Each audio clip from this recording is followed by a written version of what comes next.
Hi, my name's Em. I make music in London, do mixing and production and engineer records and do quite a lot of programming and composition. So I work in a lot of different fields. I'm very lucky to do that. Lucky as well to work with some great artists like Noel Gallagher and Lily Allen and Richard Ashcroft. I'm in Hoxha HQ, where I've got my production and mix room. I've mixed lots of records here. And just down the hall is the main Neve room.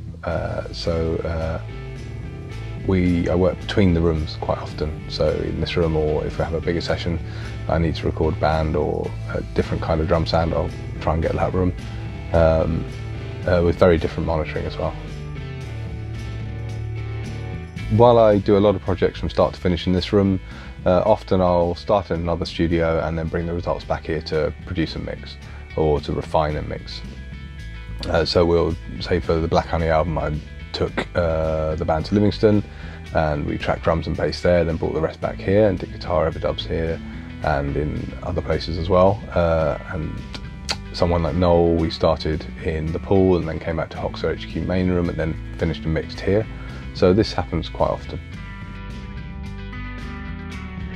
A big feature in making records in different rooms is obviously they sound extremely different. This is not necessarily always a problem, but it can be. It can be if the studio you're not used to is really maybe very full of problem areas and is extremely unrealistic in how the playback sounds. That can be a big problem when you bring it back to your place and you're like, oh my god, this sounds nothing like I thought it did.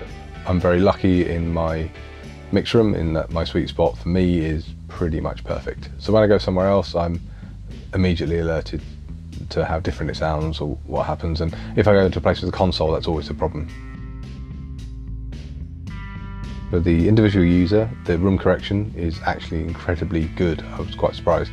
It can make your listening situation much more accurate, just straight from your speakers, put the plug-in on, and suddenly you're listening to, as long as you've done the setup correctly, a really good linear playback. It really does solve loads of the problems in your sweet spot. So when you've got it dialed in how you like in your room, the brilliant thing with Sonarworks is you just take the authorization to another system and then it should, theoretically, as long as you set up that system, sound the same. The idea of the software is that you get a neutral, portable listening environment, and the practical side of it is that it works. It's really good.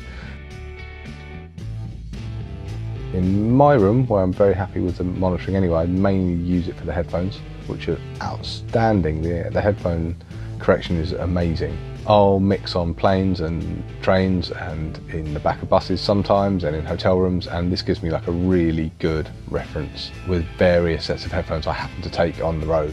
The headphone thing I remember very well. I plugged it in, switched it on and went, bloody hell. Yeah, it's amazing. It makes my current set of headphones I had there sound really usable, and it's it was amazing actually. I thought that was really powerful.